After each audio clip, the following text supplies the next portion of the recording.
Hello and welcome to our morning edition of Arirang News. We begin with these stories making the headlines at this hour.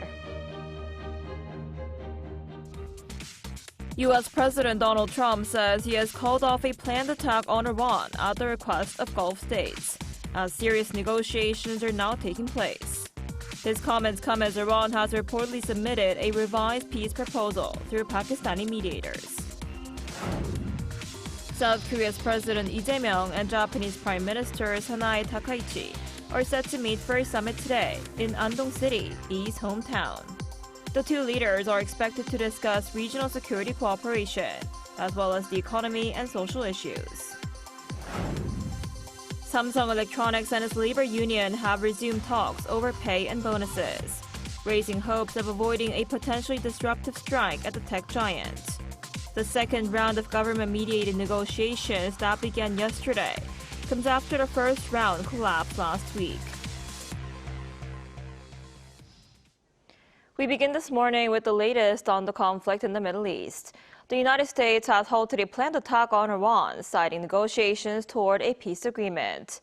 The announcement comes as Tehran reportedly submitted a revised peace proposal through Pakistani mediators, while tensions remain over key nuclear issues. Our Cho Young-eun starts us off. U.S. President Donald Trump announced on Monday that he had suspended a military strike on Iran that had been scheduled for Tuesday. The decision reportedly came as serious negotiations toward a peace agreement were underway. In a post on Truth Social, Trump said he had been asked to halt the strike by leaders of Qatar, Saudi Arabia, and the United Arab Emirates. The U.S. president said the pause was considered very acceptable to the U.S. and countries in the Middle East, but stressed that there would be no nuclear weapons for Iran. I've put it off for a little while, hopefully maybe forever, but possibly for a little while, because we've had very big discussions with Iran, and we'll see what they amount to. I was asked by... Trump's remarks came as Tehran reportedly submitted a revised 14-point peace proposal through Pakistani mediators. A Pakistani source which has conveyed messages between the two sides since hosting the peace talks last month confirmed that Islamabad had delivered the latest proposal to Washington.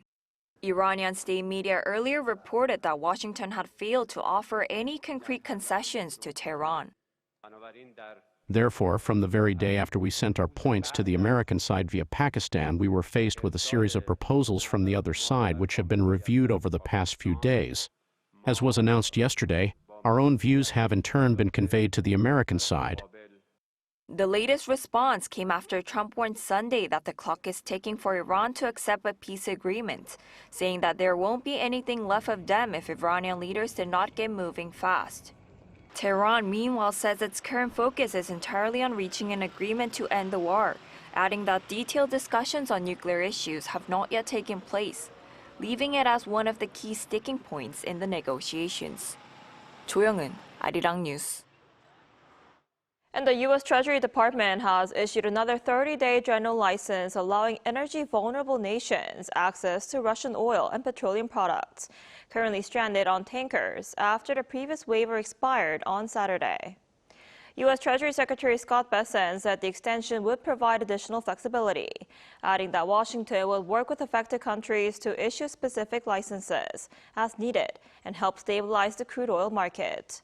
The move would also help reroute existing oil supplies toward nations most in need and enable countries to compete with China for the previously sanctioned oil. Here in Korea, President Lee Jae-myung and Japanese Prime Minister Takaichi are set to hold a summit today in the central city of Andong. Our political correspondent Moon Ye-ryun has more on what to expect. It will be the third time the two leaders have sat down together, and the agenda is wide-ranging. The meeting is the latest in a series of reciprocal visits the two sides have been building since they first met on the sidelines of last October's APEC summit in Gyeongju, where they agreed to pursue regular high-level diplomacy. According to Presidential Chief Spokesperson Kang Yoo-jung, the two leaders are expected to discuss practical cooperation across the economy, social issues, and the protection of their citizens abroad, with regional security and the situation in the Middle East also on the table. The two leaders last met in January when President Lee visited Nara, Prime Minister Takaichi's home prefecture, for their second bilateral summit. President Lee said the two sides agreed to deepen cooperation on economic security, science and technology, and international norms, and to continue working-level talks on artificial intelligence and intellectual property.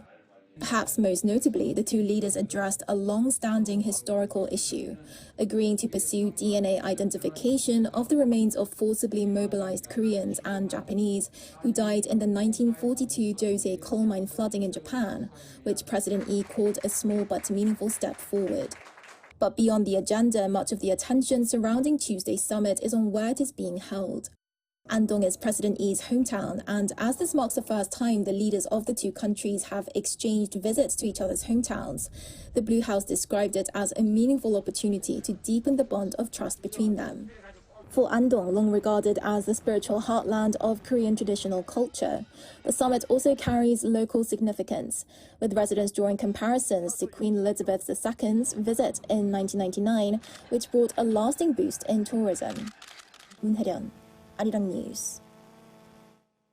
And for more on what to expect from the summit between President Lee Jae-myung and his Japanese counterpart Sanae Takaichi, we're joined today by Dr. Choi Eun-mi, Research Fellow at Asan Institute for Policy Studies.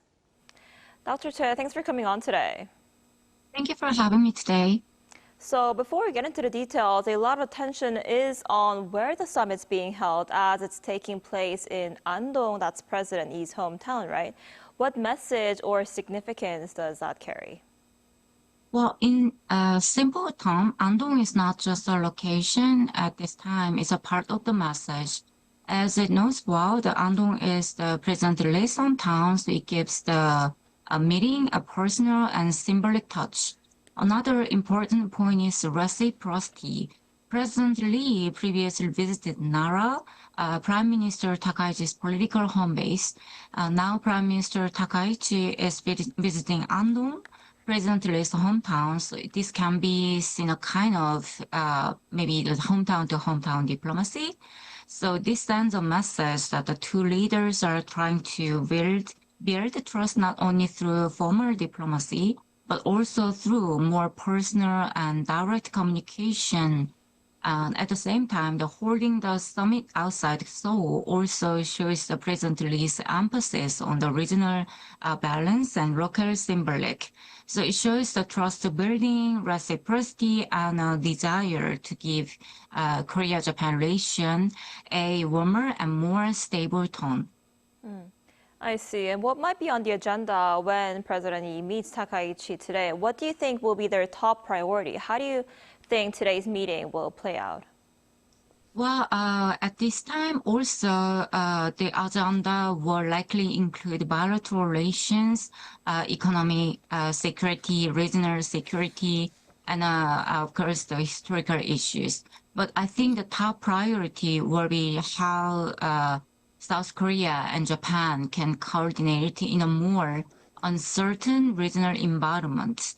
While both countries are facing similar pressure, there is a North Korea's nuclear and missile threats and the intensifying U.S.-China rivalry and the supply chains and the growing uncertainty in U.S. foreign policy. Because of these things, Seoul and Tokyo have a strong reason to keep communication channels open. Well, but I do not think today's meeting will produce a dramatic breakthrough, but the point is to keep the relationship stable and prevent problems from escalating. So I expect the meeting to be constructive today, but cautious. The two leaders will probably try to show that Korea and Japan can coordinate where they need to, while carefully managing areas where they still disagree. As the Korea and Japan do not need to agree on everything, but they need to keep talking. Right, like you just mentioned, South Korea and Japan face similar pressures, and today's meeting comes after U.S. President Donald Trump's recent visit to Beijing. And amid intensifying rivalry between the United States and China, analysts say Seoul and Tokyo both face pressure to balance security cooperation with Washington and economic relations with Beijing. How might the two leaders discuss bilateral cooperation and geopolitical risks here? Well, as it well known, South Korea and Japan are both U.S. allies, but both also have deep economic ties with China. So this puts them in different positions. We are structurally exposed to U.S.-China competition.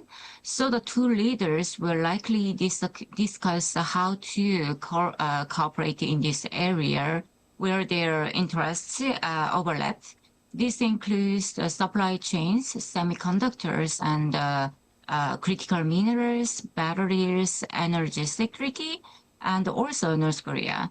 However, the cooperation does not mean that South Korea and Japan exactly the same position on China.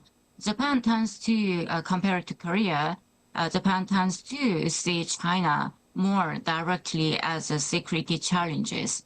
South Korea also has to consider China's role on the Korean Peninsula and its strong economic ties with China. So the realistic approach is not just full alignment, it is selective cooperations. Seoul and Tokyo can work together where their interests are shared while maintaining some room for diplomatic flexibility. The important point is that the Korea-Japan cooperation is becoming less optional and more necessary. The regional environment is pushing the two countries closer together, even if the domestic politics and the historical issues are still creates limits. Right, and like you just mentioned, the critical issue that remains are, of course, historical disputes, as they have long been a thorn in bilateral relations between these two countries. So will the two sides address those issues today, and how might they use today's meeting as an opportunity to sort of help resolve these historical disputes? Well, the historical issues will not disappear from Korea and Japan relations. They are always part of the background under the relations between two countries. Issues, such as forced labor issues, comfort women, and also the things the Yasukuni sharing visits still affect public opinion and the political trust between two countries. But I do not expect today's summit to produce a major breakthrough on history. The more realistic goal is not to solve everything at once, but to manage these issues carefully. The two governments need to avoiding letting historical disputes paralyze the entire relationship. That does not mean ignoring history. In South Korea, that would be political unrealistic. But it does not mean that keeping communication open and handling sensitive issues through dialogue rather than confrontations. So one useful approach is to separate the relations into two tracks. One track is future-oriented cooperations, security, economy, and technology, youth exchanges, and regional challenges. The other track is the careful management of unsolved historical issues. The key is not to pretend that history is over. The key is to prevent history from controlling the entire relationships. So today's meeting can be useful if it creates a political atmosphere where both sides can discuss difficult issues without immediately falling into confrontations. Then itself would be a meaningful step for two countries. I see. I guess we'll have to see how the summit plays out today. All right, Dr. Che, thank you so much for your time and insight today. We appreciate it. Thank you.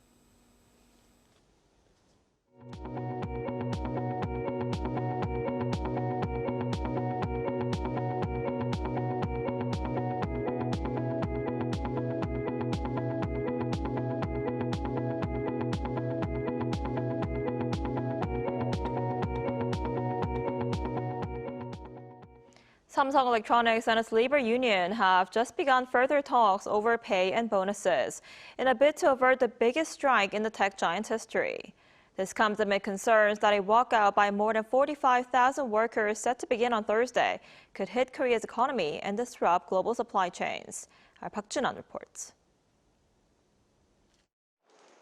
Samsung Electronics and its union kicked off more government-mediated negotiations at 10 a.m. on Tuesday, after the two sides failed to bridge differences over performance bonuses the previous day. The union is demanding that Samsung formally guarantee a bonus pool equivalent to 15% of the company's operating profit under its overall performance incentive, or OPI system. They are also calling for the removal of the current cap that limits these bonuses to 50% of an employee's annual salary. Management, on the other hand, insists on maintaining the current calculation system, stating it cannot eliminate the bonus ceiling. Instead, the company suggested that industry-leading compensation could be provided through special incentives if Samsung secures the top spot in the market. The situation has become critical enough that Samsung Electronics chairman Lee Jae-yong stepped in on Saturday, issuing a public apology and making an urgent appeal for unity.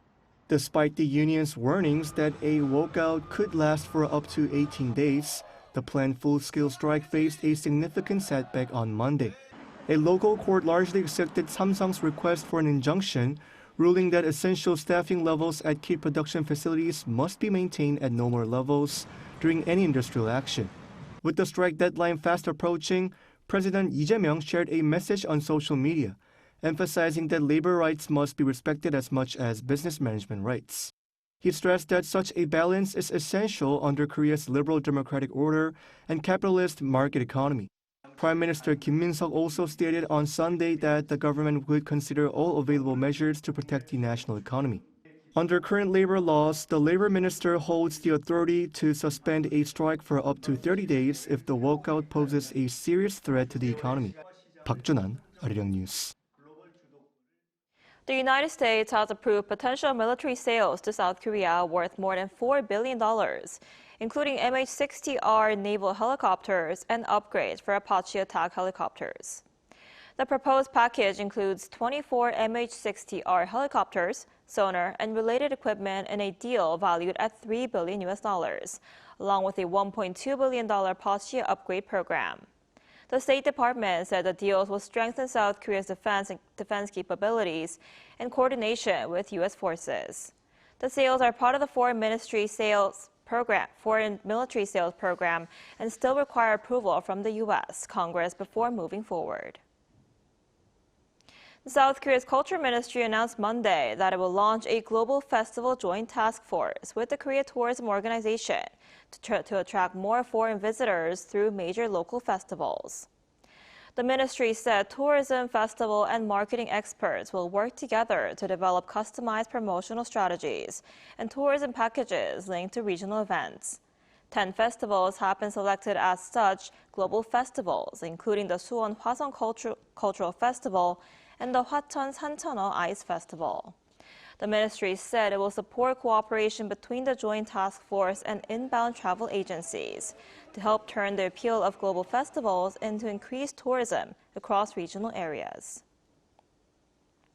Over in the United States, a deadly shooting at a mosque in San Diego is being investigated as a possible hate crime after 3 men were killed Monday.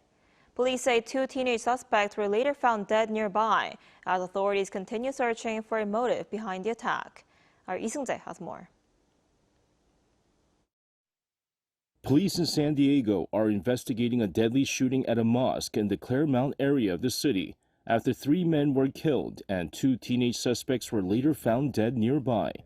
According to San Diego Police Chief Scott Wall, police were called to the Islamic Center of San Diego, the largest mosque in the county, at approximately 11:43 a.m. on Monday. They observed 3 deceased bodies outside of the center, which obviously forced them to engage in an active shooter response and immediately deploy inside of the Islamic Center and start working from room to room. Among those killed was a mosque security guard. Authorities say the victim played a pivotal role in preventing more bloodshed. Officers responding to the scene also received reports of gunfire a few blocks away, where a landscaper was targeted but escaped without injury. Police later discovered the two teenage suspects dead inside a vehicle stopped in the middle of a nearby road. The suspects were believed to be 17 and 19, appeared to have died from self-inflicted gunshot wounds. The Islamic Center of San Diego also houses the Al-Rashid School, which offers Arabic language and Islamic studies classes for children and adults. Television footage from the scene showed more than a dozen children being escorted out of the complex, while heavily armed officers secured the area. Investigators say the case is being treated as a hate crime, though police have not yet disclosed additional information about the suspects or what may have led to the shooting. Lee Seung-jae, Arirang News.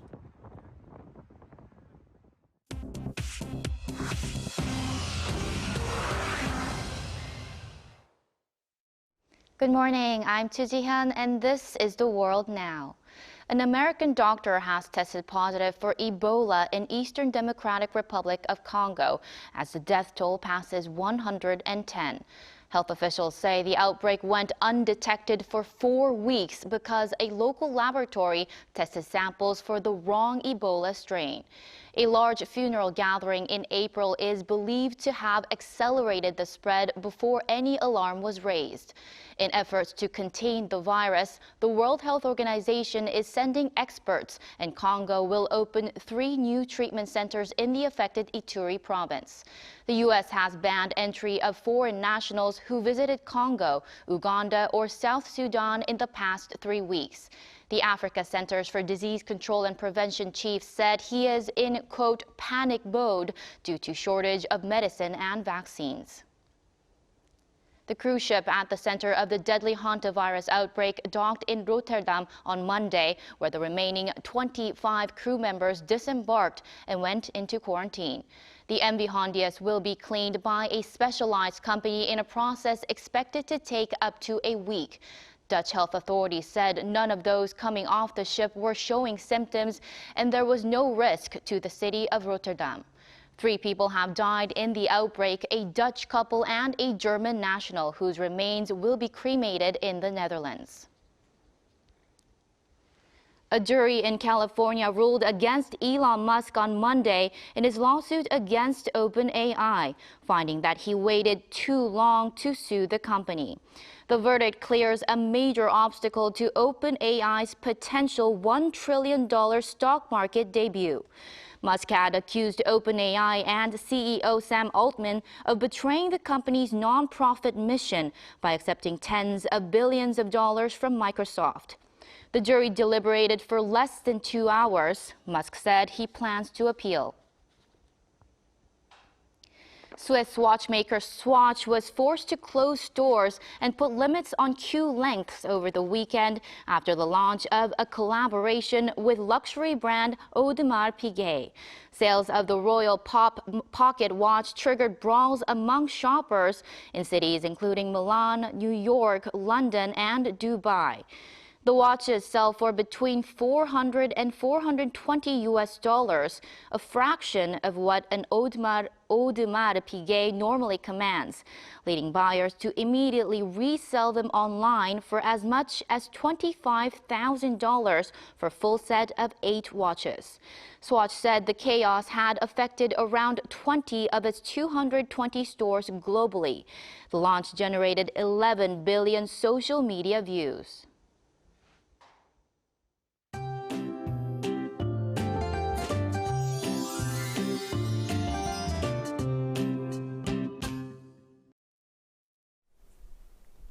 Many regions saw one of the hottest mid-May temperatures on record yesterday, especially in the Gyeongsang-do provinces and surrounding regions, with highs soaring to around 35 degrees Celsius, but temperatures are finally starting to ease a little today. It will still feel warm for this time of year, but most regions will be around 1 to 5 degrees Celsius lower than yesterday. More relief from the unusual heat is on the way. Rain will begin early tomorrow morning in the Chungcheong-do, Jeollado provinces and Jeju-do Island before spreading nationwide by the afternoon. The capital area might receive 30 to 80 millimeters of showers through Thursday. And as the rain moves in, temperatures will drop rapidly, falling below season norms and bringing much cooler conditions to the country. Lastly, checking on today's highs now, Seoul gets up to 27 degrees, Daegu at 31 degrees Celsius, and Gwangju at 30 degrees Celsius.